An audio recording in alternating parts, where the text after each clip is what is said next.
आशा करता हूं आप सब बहुत अच्छे होंगे। मेरा नाम है सिद्धांत अग्निहोत्री। स्टडी ग्लोस पे आपका बहुत स्वागत है। पिग बुचरिंग स्कैम कहे या सेक्स स्कैम कहे, दोस्तों ऐसे इश्यूज हम ही उठाते हैं और ये एक बहुत ही खतरनाक सिचुएशन है भारतीयों की, इंडियंस की। मैं जो आपको बताने वाला हूं ये सुन के शायद आप डिस्टर्ब हो जाएं। अपने मतलब कमज़ोर दिल वाले ना देखें और अपने रिस्क पे ही देखें, क्योंकि आपको मैं सच्चाई बताऊंगा कि आखिरकार कंबोडिया, लाओस, म्यांमार, इन सब देशों में हो क्या रहा है इंडियंस के साथ। एक कड़वी सच्चाई। नौकरी करने जाते हैं बट कितनी अब्यूजिव नौकरी है वो हम बताएंगे, और हम सरकार से ये दरख्वास्त भी करेंगे कि जितने भी वहाँ पे फंसे हैं आप उनको जल्द से जल्द निकालें। तो बात करेंगे आखिरकार ये क्या चल रहा है। टाइम्स ऑफ इंडिया का ये बहुत अच्छा आर्टिकल है, तो हम उस पर नज़र डालेंगे। और 10,000 क्वेश्चंस का, MCQs का हमने एक शानदार कोर्स बनाया है, तो आप इस कोर्स को ज़रूर अवेल करें। 10,000 कूपन कोड ये वाला आपको यूज़ करना है। अब सिर्फ 80 बच्चों के लिए कूपन कोड रह गया है। 500 सीधा सीधा आपको ऑफ मिलेगा। 999 का कोर्स है। जितने भी वनडे एग्जाम में भी SSC ने वांट्स निकाली है, NTPC ने वांट्स निकाली है, साथ ही साथ बैंक से लेकर एवरीवन, RO ARO का एग्ज़ाम, वो आपको बहुत ज़्यादा मदद मिलेगी। 1 साल की वैलिडिटी है। 4 से 5 महीने में हम क्लास कंप्लीट करा देंगे, और हिंदी और इंग्लिश दोनों के लिए ये कोर्स अवेलेबल रहेगा। तो आप देखिए यहाँ पे क्या हो रहा है। सिनोक्विल, ठीक है ना, जो कंबोडिया में सिहानोक्विल है, ये एक शहर है। अब यहाँ कॉल सेंटर चलता है, आप समझ रहे हो। जो ट्रैफिकर्स हैं वो कॉल सेंटर चलाते हैं। बेसिकली कॉल सेंटर से ही पूरा स्कैम हो रहा है।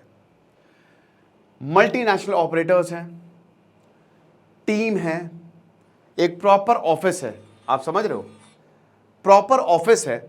और इस ऑफिस में भारतीय काम कर रहे हैं, इंडियंस काम कर रहे हैं, केरल से, तमिलनाडु से और बांग्लादेश से भी। अब एक ऑफिस है, लेकिन ऑफिस के बाहर आपको गार्ड्स मिलेंगे, बंदूकधारी, और आपको गुंडे मिलेंगे। ये खाली नाम का ऑफिस है, ऑफिस जैसा है, लेकिन बस आप इसमें बाहर नहीं जा सकते, आप कुछ बोल नहीं सकते, वरना आपको इतना पीटा जाएगा ना कि आप अपने आप को भी नहीं पहचान पाओगे। ये हिसाब किताब। राजीव नाम चेंज है, तेलंगाना से है। बताते हैं कि वो सेटअप है जहां पे एम्प्लॉयज को नाम दिया जाता है थॉर, रोलेक्स, और ये उस सिस्टम का पार्ट है जिसमें सिर्फ और सिर्फ धोखाधड़ी है और हमारे लिए गालियां हैं, फिजिकल और मेंटल अब्यूज है। बहुत बढ़िया जॉब है, लेकिन आपको क्या मिलेंगे यहाँ पे? सिर्फ और सिर्फ गुंडे मिलेंगे। अब ये क्या करते हैं? ये गुंडे हमारे लिए, अगर हमने काम करने से मना किया तो हमको मारेंगे। गोल्डन ट्रायंगल है, आपको पता ही है, ठीक है ना। थाईलैंड, लाओस, म्यांमार, ये गोल्डन ट्रायंगल है। उधर गोल्डन क्रिसेंट है, ये गोल्डन ट्रायंगल है। गोल्डन ट्रायंगल बेसिकली क्या कर रहा है? गोल्डन ट्रायंगल ड्रग्स भेज रहा है भारत से, नॉर्थ ईस्ट से जो बॉर्डर है वहां से ड्रग्स भेज रहा है। लेकिन अब ड्रग्स की तो है ही है, एक और अड्डा बन गया है, इसमें कंबोडिया भी आप जोड़ लीजिए, और वो है स्कैम्स का अड्डा। और ये स्कैम अनफॉर्चुनेटली हमारे भारतीय कर रहे हैं और उनसे करवाया जा रहा है बहुत ही ज्यादा हालत खराब। हीरोइन और मेथ तो था ही, अब ऑनलाइन स्कैम हब भी हो गया है। यहां पे सेक्स स्कैम हो रहा है, ठीक है ना। यंग मैन अट्रैक्टिव वुमेन की तरह पोज करता है, AI से सब कुछ हो जाता है, और यहां पे विक्टिम्स को फंसाते हैं। बोलते हैं कि अरे शारीरिक संबंध बनाएंगे, खूब फ्लर्ट करते हैं और खूब पैसा क्रिप्टो करेंसी से लेकर हर जगह इनसे इन्वेस्ट करवाते हैं। तो ये इस तरह कुछ चलता है। एक्चुअली क्या है कि सबसे पहले यहाँ पे स्टेप 1 क्या होता है? स्टेप 1 होता है यहाँ पे एक एजेंट जो है, आपको जॉब की नीड है। केरल से सबसे ज्यादा, केरल और तमिलनाडु से बहुत लोग हैं, मतलब साउथ इंडिया से काफी लोग हैं। अब आपको जॉब की नीड है। अब ये क्या करेंगे? एक एजेंट आएगा आपके पास, ठीक है ना। एजेंट आएगा, जैसे एक यहाँ पे विजय करके एक एजेंट है, उसने यहाँ पे कॉन्टैक्ट किया। अब एजेंट आएगा, बोलेगा भैया तुमको नौकरी चाहिए, हम बिल्कुल नौकरी देंगे। तो स्टेप टू डॉक्यूमेंट्स तैयार रखो, इतना पैसा लगेगा। उसके बाद स्टेप 3 दुबई ले जाते हैं। भारत से ट्रेनिंग के लिए दुबई डायरेक्ट नहीं ले जाते हैं, दुबई ले जाते हैं, ठीक है ना। स्टेप 4 दुबई से, फिर यहां से दुबई से वापस भारत भेजते हैं। ऐसा नहीं है, ट्रेनिंग करके आपको भारत भेजेंगे और उसके बाद यहां पे आपको या तो म्यांमार, लाओस, थाईलैंड, कंबोडिया, ये जो आपको ये स्कैम सेंटर्स हैं, और यहीं से स्कैम जो है, भयानक स्कैम, धोखाधड़ी वाले स्कैम जो है वो होते हैं। अब आपको बता दूं कि कुछ भारतीयों को यहां पे रेस्क्यू किया गया है, बट ये तो टिप ऑफ द आइसबर्ग है। बोला है कि अभी तकरीबन 500 भारतीयों को रेस्क्यू किया गया है, पर 3000 से ज्यादा भारतीय अभी भी फंसे हुए हैं। स्टोरी जैसी कि क्या बताएं, सी स्टीफन विजली अभी जो 13 लोगों को बचाया है तमिलनाडु से आते हैं, उनमें से एक है ये। म्यांमार से इनको 2022 मतलब वैसे अभी इनको रेस्क्यू किया गया, ये 2 साल पहले म्यांमार गए थे। अब जब ये म्यांमार गए, जैसे ही मॉडस ऑपरेंडी क्या होता है, पासपोर्ट के बिना आप वापस लौट ही नहीं पाओगे, तो सबसे पहले क्या करेंगे, आपके पासपोर्ट पे झपट्टा मारेंगे। गोट बहुत शानदार एक मूवी थी, गोट लाइफ, अभी Prithviraj Sukumaran, Oscar winning acting.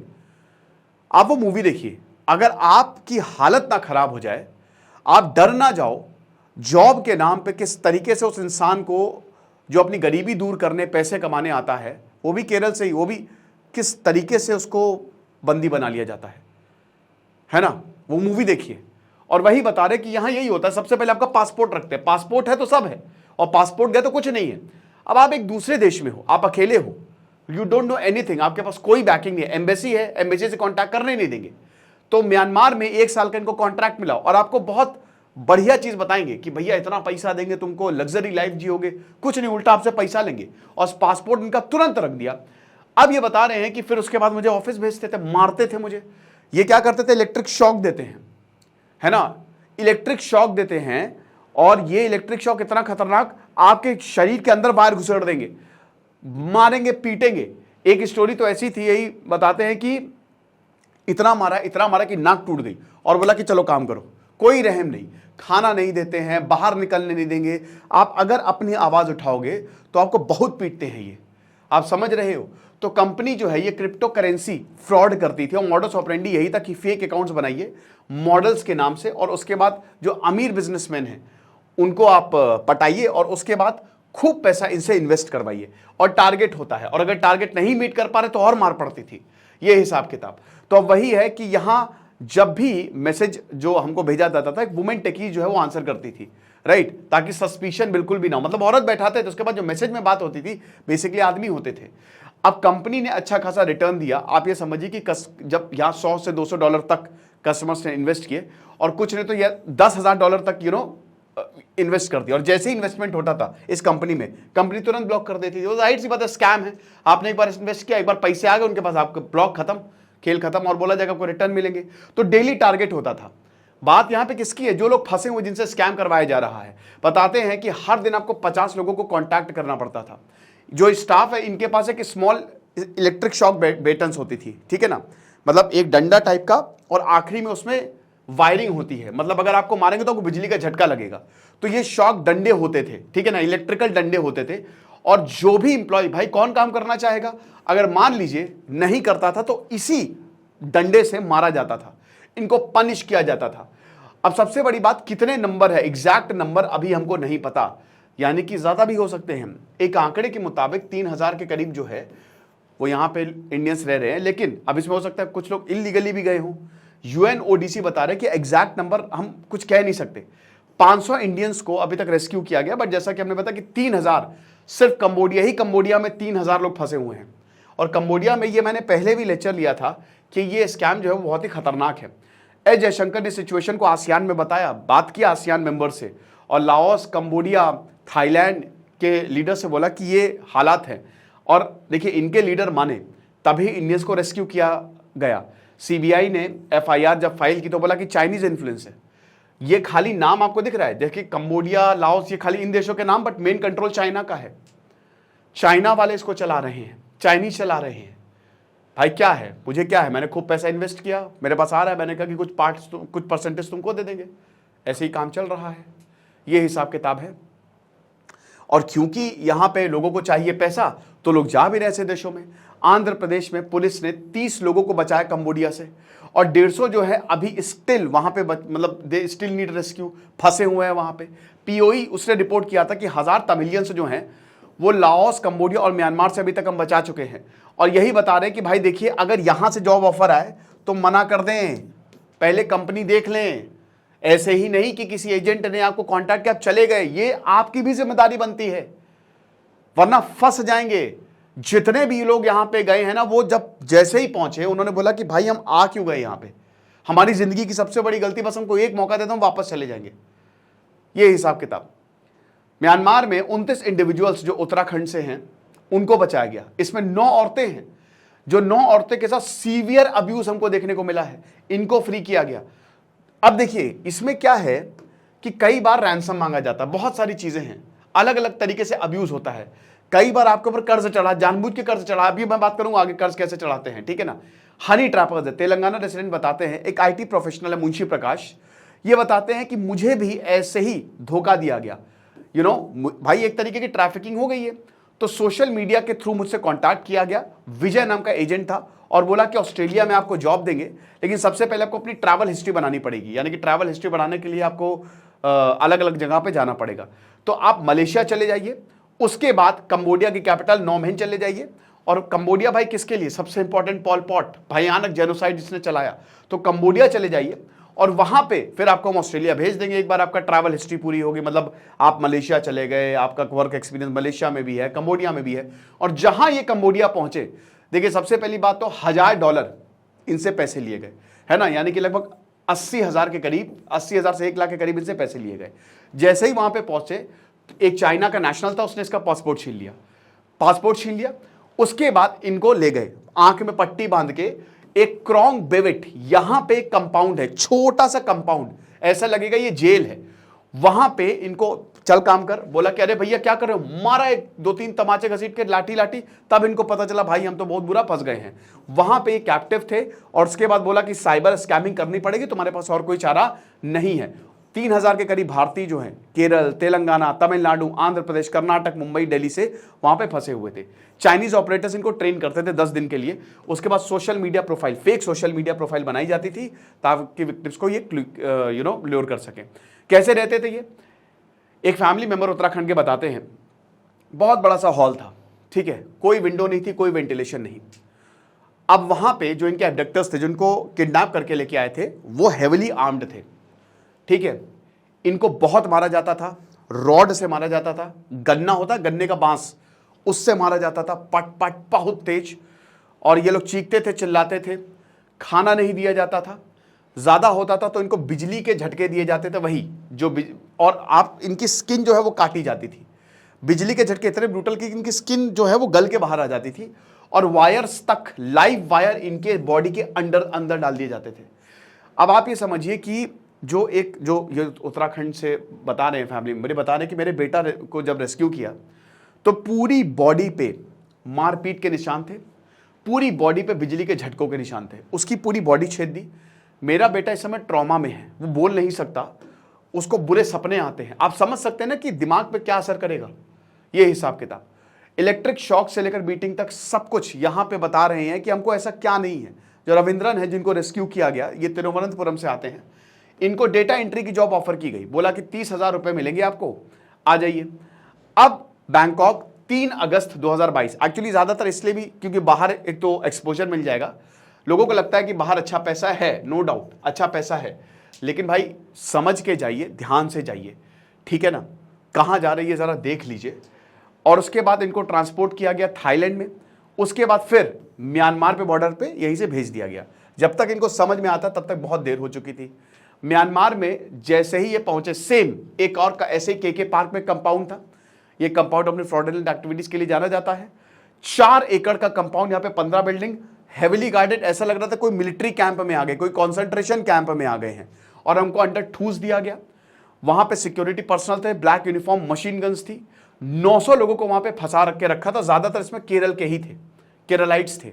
अब आप ये समझिए कि वहां पे यही स्कैम होता था, ठीक है।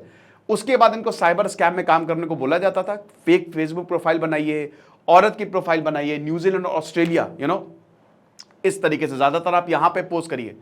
उसके बाद डिटेल्स कलेक्ट की जाती थी और फिर आपको इसी डिटेल से ब्लैकमेल किया जाता था, ठीक है। सुबह 5 बजे आपको उठा दिया जाता था और शाम के 7 बजे तक आपको लगातार काम करवाया जाता था। आपको टारगेट मीट करने पड़ते थे। अगर आप इसमें आप ब्रेक ले रहे हैं, टारगेट नहीं मीट कर रहे तो बहुत मारा जाता था। पैसे तो भूल जाइए, कोई एक फूटी कौड़ी नहीं मिलती थी। फिजिकल पनिशमेंट मिलता था। एक तमिलियन बता रहे कि मुझे इतने इलेक्ट्रिक शॉट दिए थे, बीटिंग्स दी थी कि मैं घायल हो गया था। और मतलब आप ये समझिए कि मुझे इलेक्ट्रिक शॉक दिए और मशीन से मारा तो मेरे जो कान है ना, कान वो कट के नीचे गिर गया। और खून खून बहने लगा पूरा। मैं चिल्लाया, लेकिन बोला कि अबे चल, तेरी शिफ्ट बाकी है, काम कर। तो ऐसे इनह्यूमेन कंडीशंस में हमसे काम करवाया जाता था। बोला जाता था तुमको जान से मार देंगे, तुमको जान से मार देंगे अगर तुमने छोड़ने की कोशिश की। $50,000 हमको पैसे, पहले $50,000 दो, उसके बाद जो है वो तुमको छोड़ेंगे, मतलब 40 लाख के करीब। आप समझ रहे हो, इतना पैसा हमको चाहिए।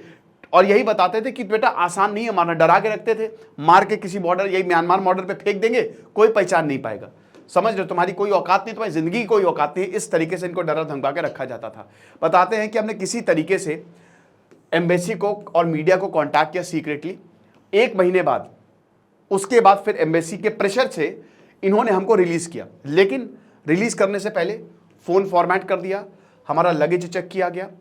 उसके बाद जो भी एम्बेसी के कांटेक्ट है वो लिखे, कुछ सिम कार्ड जो है वो हटा दिए उन्होंने। हमको थाईलैंड बॉर्डर पे फेंक दिया गया। अब थाईलैंड बॉर्डर पे क्योंकि हमारा वीजा एक्सपायर हो गया था, वहां की पुलिस ने हमको अरेस्ट कर लिया कि वीजा आपका इतना, सब मिले हुए हैं, यहां हर एक इंसान मिला हुआ है, सबको पैसा जाता है, सबको कट पहुंच जाता है। तो वहां की पुलिस ने हमको गिरफ्तार कर लिया, वहां पे हमने हफ्तों बिताए, ठीक है। और उसके बाद फाइनली हमको रिलीज किया गया। आप ये समझिए कि हम जब घर वापस आए तब जाके हमको चैन मिला। फीस, सांस लेने के लिए भी फीस देते हैं। कहते हैं कि हाँ ठीक है, काम करते हैं। मीना चियांग बताते हैं कि सबसे बड़ा रीजन डेट है, कर्ज। जैसे कुछ लोग छोड़ सकते हैं, लेकिन कहते हैं कि कर्ज चुकाओ। अब कर्ज कैसे, ये कंट्रोल कैसे करते हैं? कहते हैं हर चीज पे ये टैक्स लगाते हैं। ये खाने रहने के तो पैसा लेते ही हैं, ये अगर तुम सांस ले रहे हो उस पर भी पैसा लेते हैं, और बोलते हैं कि ये सारा पैसा चुका दो और उसके बाद तुम फ्री हो जाओगे। ये हिसाब किताब है। कई बार शुरुआत में कुछ विक्टिम्स को इंसेंटिवाइज किया जाता है, इनके लिए काम करना शुरू कर देते हैं, कहते हैं कि और आदमी लेके आओ तो हम तुमको और पैसा देंगे। तो ये हिसाब किताब होता है। जैसे कई बार, जैसे उत्तराखंड में एक आदमी था, अब आप ये समझिए कि उसकी फैमिली के सामने वीडियो कॉल करवाई जाती थी और उसकी फैमिली के सामने उसको टॉर्चर किया जाता था, और बोला जाता था लगभग 3.5 लाख रुपए तो तब जाके उसको छोड़ेंगे। तो इनकी फैमिली ने दिए। Founder of blue dragon Michael बताते हैं कि जो ऑनलाइन स्कैम कंपाउंड्स, इसमें ब्रोथल्स भी हैं, और यहाँ पे जो औरतें इसमें ट्रैफिक की जाती हैं, बताती हैं कि अगर तुमने पैसा नहीं दिया तो ये जो तुम्हारी बेटी है या जो भी है, बेच देंगे इसको। जो पिग बुचरिंग स्कैम है, पहले मोटा करो और उसके बाद इनको आराम से काटो। ये हिसाब किताब देखने को मिलता है। तो हम यही बोलेंगे कि भाई सरकार से कि भैया कुछ करिए। अब सबसे बड़ी बात, साइबर स्लेवरी में इतना ज़्यादा राइज क्यों देखने को मिला है? क्योंकि भैया पैंडेमिक के बाद जॉब नहीं है, तो जो साउथ इंडियंस हैं या जो बाकी जगह के नॉर्थ इंडियंस हैं, वो सब, उनको भाई पैसा चाहिए, जॉब नहीं है। अब इन जगहों से जब ऑफर आता है तो ये चले जाते हैं, इनको अच्छा पैसा ऑफर किया जाता है। फिर बाहर फॉरेन में सबको लगता है कि फॉरेन में पैसा कमा रहे तो बढ़िया है, अच्छा एक्सपोजर मिल जाएगा। क्रिप्टो करेंसी, जो क्रिप्टो करेंसी है, देखिए सबसे पहली बात, क्रिप्टो क्या है, उसमें वो लीगल नहीं है, कुछ जगह लीगल है कुछ जगह नहीं है, डिटेक्ट नहीं कर सकता कोई आपको। क्रिप्टो में बिजनेस हो जाता है आसानी से, तो इसीलिए हर कोई क्रिप्टो करेंसी प्रेफर करता है। ज़्यादातर इन देशों में पॉलिटिकल टर्मोइल है। जैसे म्यांमार में आपको पता ही है कि म्यांमार में तो पूरी एक डिक्टेटरशिप है, वहाँ पे तो कोई लॉ है ही नहीं। मैक्रीडी, जर्नलिस्ट एलिस्टर मैक्रीडी बताता है जैसे ईस्टर्न म्यांमार में लॉलेसनेस है, यहाँ पे बहुत सारे, चाइना का हस्तक्षेप है म्यांमार में, और बहुत सारे ट्रैफिकिंग ग्रुप्स चलते हैं जो कि सीधा सीधा चाइना चलाता है। कंबोडिया में भी ऐसे ही हालात है, वहाँ पे तो शुरुआत से ही ऐसे हालात हैं। तो सरकार जो है वो बताती है कि ये जो स्कैम कर रहे हैं हमारी इकोनॉमी के लिए बहुत बढ़िया है। आप विश्वास नहीं करेंगे कि इसमें अच्छे खासे अमीर लोग इन्वॉल्व है, सरकार इन्वॉल्व है, पैसा आता है ना इससे, भाई करोड़ों अरबों रुपए आ रहे हैं, तो उसमें अच्छा खासा सरकार को भी पैसा आ रहा है, तो इसीलिए वो बंद नहीं कर रहे हैं। मैंने क्या बताया, हर कोई इसमें शामिल है। लाओस की बात करें तो अगेन यहाँ पे जमीनें बेची जाती हैं, यहाँ पे बहुत सारी जमीनें जो बेची जाती है, बेची गई थी, वो अब एक मेजर क्राइम हब जो है वो बन गया है। और वही है कि अब अगर मान लीजिए जो भी रेस्क्यूड, जो जिन विक्टिम्स को रेस्क्यू किया गया है, उनको कई बार पैसे भरने पड़ते हैं। अब वो बेचारे क्या करें? आप समझ रहे हैं कि एक तो इनको फंसा के गया, एक फिर दोबारा इनको लेके आया, बोला कि बेटा तुमने तो स्कैम किया था, लो पैसे लो, पैसे लो। ये दुगनी मार पड़ रही है बेचारों को, समझ रहे हैं? तो आप ये समझिए कि वेस्ली जो है वो म्यांमार की आर्मी द्वारा रेस्क्यू किया गया था, बैंकॉक में डिटेन कर लिया, वही जो भारत के वेस्ली जिनके बारे में बता रहे थे, और इनको क्रिमिनल की तरह कि तुम एक अपराधी हो। फिर इंडियन एम्बेसी इंटरवीन की, तब जाके इस मामले को शांत किया गया। एक्सपर्ट्स ने बोला कि भाई ये रेस्क्यू एफर्ट्स बनाए, और सबसे बड़ी बात अवेयरनेस कैंपेन चलाएं, ये बहुत ज़्यादा है। और इसमें पूरा का पूरा हाथ चाइना का है और चाइना पे भी भारत प्रेशर बनाए। तो हम यही सरकार से बोलेंगे कि भाई जो भी इसमें फंसा हुआ है उसको देखे, इंपॉर्टेंट है, क्योंकि ये किसी के साथ भी हो सकता है। और हम आपसे भी यही आग्रह करना चाहेंगे कि कहीं पे भी जॉब, स्पेशली अगर आप बाहर जा रहे हैं तो बहुत ही देख दाख के जाएं, क्योंकि ज़िंदगी आपकी सबसे इंपॉर्टेंट है, पैसे आप बहुत कमा लेंगे। बाकी आप हमारे कोर्स को अवेल करिएगा, आपको बहुत ज़्यादा फायदा होगा। Thank you so much.